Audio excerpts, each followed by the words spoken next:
Dairy books ತರದಿದ್ದಕ್ಕೆ principal ವಿದ್ಯಾರ್ಥಿ ಮೇಲೆ ಹಲ್ಲೆ ಮಾಡಿದ್ದಾರೆ ಎಂಬ ಆರೋಪ ಕೇಳಿಬಂದಿದೆ. ಈ ಘಟನೆ ಚಿಕ್ಕಮಗಳೂರು ನಗರದ ಐಟಿಐ ಕಾಲೇಜಿನಲ್ಲಿ ನಡೆದಿದೆ. ಪ್ರಾಂಶುಪಾಲರಾದ ದಿವಾಕರ್ರಿಂದ ವಿದ್ಯಾರ್ಥಿ ಮನೋಜ್ ಮೈ ಮೇಲೆ ಬಾಸುಂಡೆ ಬರುವಂತೆ ಹಲ್ಲೆಯನ್ನು ನಡೆಸಲಾಗಿದ್ದು, ಹಲ್ಲೆಗೆ ಒಳಗಾದಂತಹ ವಿದ್ಯಾರ್ಥಿ ಆಸ್ಪತ್ರೆಗೆ ದಾಖಲು ಆಗಿದ್ದಾನೆ. ಈ ಹಿನ್ನೆಲೆಯಲ್ಲಿ ಪ್ರಾಂಶುಪಾಲರ ವಿರುದ್ಧ ವಿದ್ಯಾರ್ಥಿಗಳು ಆಕ್ರೋಶವನ್ನು ಹೊರಹಾಕಿದ್ದಾರೆ.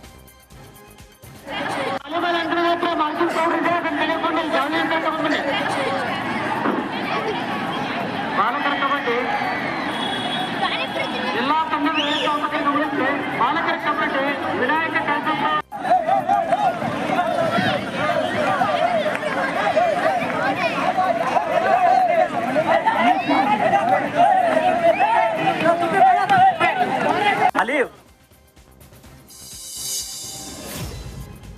ಮಂಡ್ಯದ ನಾಗಮಂಗಲದಲ್ಲಿ ಪಾಕಿಸ್ತಾನ ಘೋಷಣೆ ಆರೋಪ ವಿಚಾರವಾಗಿ ಮಡಿಕೇರಿಯಲ್ಲಿ ಆರ್ ಅಶೋಕ್ ತೀವ್ರ ವಾಗ್ದಾಳಿ ನಡೆಸಿದ್ದಾರೆ. ವಿರೋಧ ಪಕ್ಷದ ನಾಯಕನಾಗಿ ಪ್ರಶ್ನೆ ಮಾಡುವ ಅಧಿಕಾರ ಇದೆ, ತನಿಖೆ ಮಾಡಿ ಅಂದಿದ್ದಕ್ಕೆ ಸಚಿವೆ ಶೋಭಾ ಕರಂದ್ಲಾಜೆ ಯತ್ನಾಳ್ ಮೇಲೂ ಕೇಸ್ ಹಾಕಲಾಗಿದೆ. ಸರ್ಕಾರವನ್ನ ಹೊಗಳೋದಕ್ಕೆ ನಾನಿಲ್ಲ, ಅದಕ್ಕೆ ನನ್ನ ಮೇಲೆ ಕೇಸ್ ಹಾಕಿದ್ದಾರೆ. ವಿರೋಧ ಪಕ್ಷದ ಬಾಯಿ ಮುಚ್ಚಿಸೋದಕ್ಕೆ ಹೊರಟಿದ್ದಾರೆ. ಮುಂದೆ ಅವರಿಗೂ ಕಾದಿದೆ ಸಂಕಷ್ಟ. ಕಾಂಗ್ರೆಸ್ ಸರ್ಕಾರ ಶಾಶ್ವತ ಅಲ್ಲ. ಮುಂದೆ ಬಿಜೆಪಿ ಸರ್ಕಾರ ಬಂದ್ರೆ ನಿಮಗೂ ಕಾದಿದೆ. ಉಪ್ಪು ತಿಂದವರು ನೀರು ಕುಡಿಬೇಕು, ನಿಮಗೂ ನೀರನ್ನ ಕುಡಿಸ್ತೇವೆ ಅಂತ ಹೇಳಿದ್ದಾರೆ. ಎಲ್ಲದಕ್ಕೂ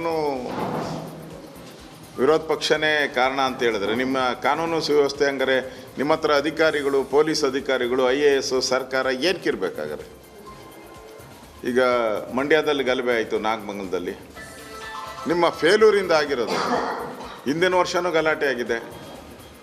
ಈ ವರ್ಷ ಬಂದೋಬಸ್ತ್ ಮಾಡಬೇಕಾಯ್ತಲ್ಲ, ಯಾಕೆ ಮಾಡಲಿಲ್ಲ ಬಂದೋಬಸ್ತು? ಬಂದೋಬಸ್ತ್ ಮಾಡದೇ ಇರೋರು ನಿಮ್ಮ ತಪ್ಪದು. BJPಯವರು ಕುಮ್ಮಕ್ಕು ಅಂತ ಹೇಳ್ತೀರ. ನಾಚಿಕೆ ಆಗಬೇಕು ಸರ್ಕಾರಕ್ಕೆ.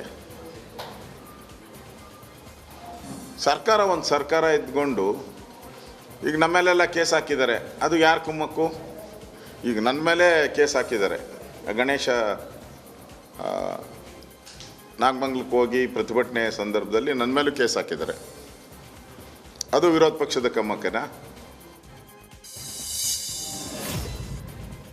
ಧಾರವಾಡ ಜಿಲ್ಲಾ ಕಾರಾಗೃಹಕ್ಕೆ ಹುಬ್ಬಳ್ಳಿ ಧಾರವಾಡ ಪೊಲೀಸ್ ಆಯುಕ್ತರಾದ ಎನ್ ಶಶಿಕುಮಾರ್ ದಿಢೀರ್ ಭೇಟಿಯನ್ನು ಕೊಟ್ಟಿದ್ರು. ಕಾರಾಗೃಹದಲ್ಲಿ ಕೈದಿಗಳು ಮೊಬೈಲ್ ಬಳಸ್ತಾ ಇರುವಂತಹ ಮಾಹಿತಿ ಹಿನ್ನೆಲೆ ಭೇಟಿ ಕೊಟ್ಟ ಅವರು ಸುಮಾರು 1.5 ಗಂಟೆಗಳ ಕಾಲ ಪರಿಶೀಲನೆಯನ್ನು ನಡೆಸಿದ್ರು. ಅಧೀನ ಅಧಿಕಾರಿಗಳ ತಂಡದ ಜೊತೆಗೆ ಆಗಮಿಸಿದ ಶಶಿಕುಮಾರ್ ಜೈಲು ಪರಿಶೀಲನೆ ಮಾಡಿದ ನಂತರ ಜೈಲಾಧಿಕಾರಿ ಮನೆಗೂ ಕೂಡ ಭೇಟಿಯನ್ನ ಕೊಟ್ಟಿದ್ರು.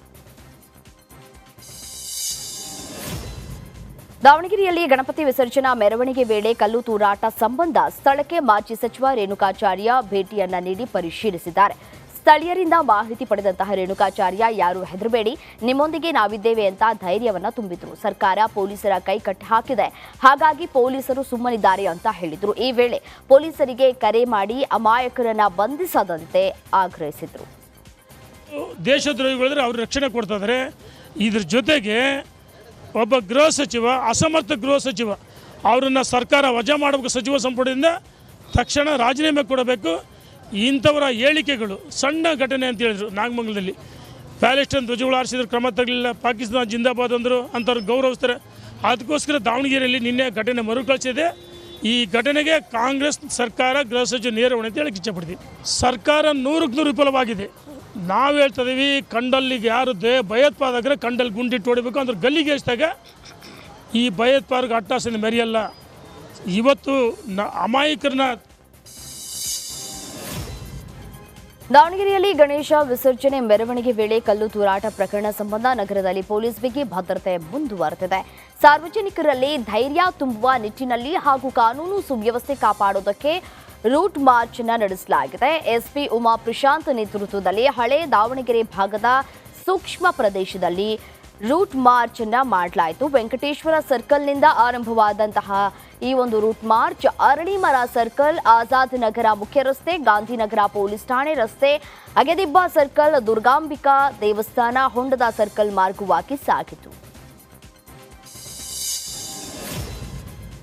ತುಮಕೂರಿನ ಭಜರಂಗ ದಳದ ಗಣೇಶ ಮೂರ್ತಿ ವಿಸರ್ಜನಾ ಕಾರ್ಯಕ್ರಮ ನಡೆಯುವಂತಹ ಹಿನ್ನೆಲೆಯಲ್ಲಿ ಪೊಲೀಸ್ ಪಥಸಂಚಲನವನ್ನ ನಡೆಸಿ ಅರಿವನ್ನ ಮೂಡಿಸಿದ್ರು. ಗಣೇಶ ಮೂರ್ತಿ ವಿಸರ್ಜನಾ ಮೆರವಣಿಗೆ ಹಾದು ಹೋಗುವ ಸ್ಥಳಗಳಲ್ಲಿ ರೂಟ್ ಮಾರ್ಚ್ ಮಾಡುವ ಮುಖೇನ ಜಾಗೃತಿಯನ್ನ ಮೂಡಿಸಿದ್ರು. ಬಿಜಿಎಸ್ ಸರ್ಕಲ್ನಲ್ಲಿರುವಂತಹ ನಾಗರಕಟ್ಟೆಯ ಗಣಪತಿ ದೇವಸ್ಥಾನದಿಂದ ಟೌನ್ ಹಾಲ್ ಮಾರ್ಗವಾಗಿ ಎಂಜಿ ರಸ್ತೆ, ಚೌಕಿ ವೃತ್ತಗಳಲ್ಲಿ ಪಥಸಂಚಲನ ನಡೆಸಿದ್ರು. ಪಥಸಂಚಲನ ಕಾರ್ಯಕ್ರಮದಲ್ಲಿ ನೂರಾರು ಪೊಲೀಸರು ಭಾಗಿಯಾಗಿದ್ದರು.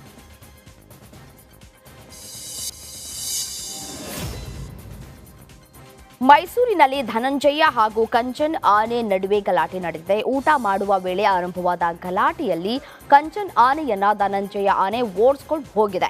ಏಕಾಏಕಿ ಅರಮನೆಯಿಂದ ಹೊರಗಡೆ ಓಡಿ ಬಂದಂತಹ ಆನೆಗಳಿಂದ ಕೆಲಕಾಲ ಆತಂಕದ ವಾತಾವರಣ ನಿರ್ಮಾಣವಾಗಿದೆ. ಧನಂಜಯ ಆನೆಯ ಮಾವುತನ ಸಮಯ ಪ್ರಜ್ಞೆಯಿಂದ ಅನಾಹುತವೊಂದು ತಪ್ಪು ಹೋಗಿದೆ. ಅರಮನೆಯಿಂದ ಆನೆಗಳು ಹೊರಗಡೆ ಓಡಿ ಬಂದಂತಹ ವಿಡಿಯೋ ಎಲ್ಲೆಡೆ ವೈರಲ್ ಆಗಿದೆ.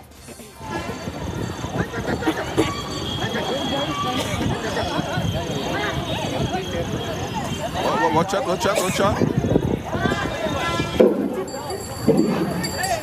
Stop.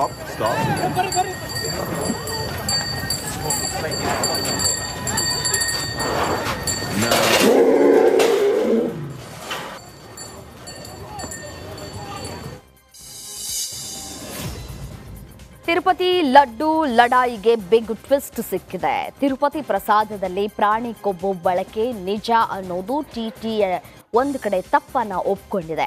ತಿರುಪತಿ ಲಡ್ಡುನಲ್ಲಿ ದನದ ಕೊಬ್ಬು ಹಾಗೂ ಮೀನಿನ ಎಣ್ಣೆ ಬಳಕೆ ಮಾಡಿರೋದು ಲ್ಯಾಬ್ ವರದಿ ಏನಿದೆ ಅದು ರಿಪಬ್ಲಿಕ್ ಕನ್ನಡ ಬಹಿರಂಗಪಡಿಸಿತ್ತು. ಇದೀಗ ಪ್ರಾಣಿ ಕೊಬ್ಬು ಬಳಕೆ ಆಗಿದ್ದನ್ನ ಟಿಟಿಡಿ ಕಾರ್ಯಕಾರಿ ಅಧಿಕಾರಿ ಶ್ಯಾಮಲಾ ರಾವ್ ಒಪ್ಕೊಂಡಿದ್ದಾರೆ. ಈ ಬಗ್ಗೆ ಆಂಧ್ರ ಸರ್ಕಾರದಿಂದ ವರದಿಯನ್ನ ಕೇಂದ್ರ ಸರ್ಕಾರ ಕೇಳಿದೆ.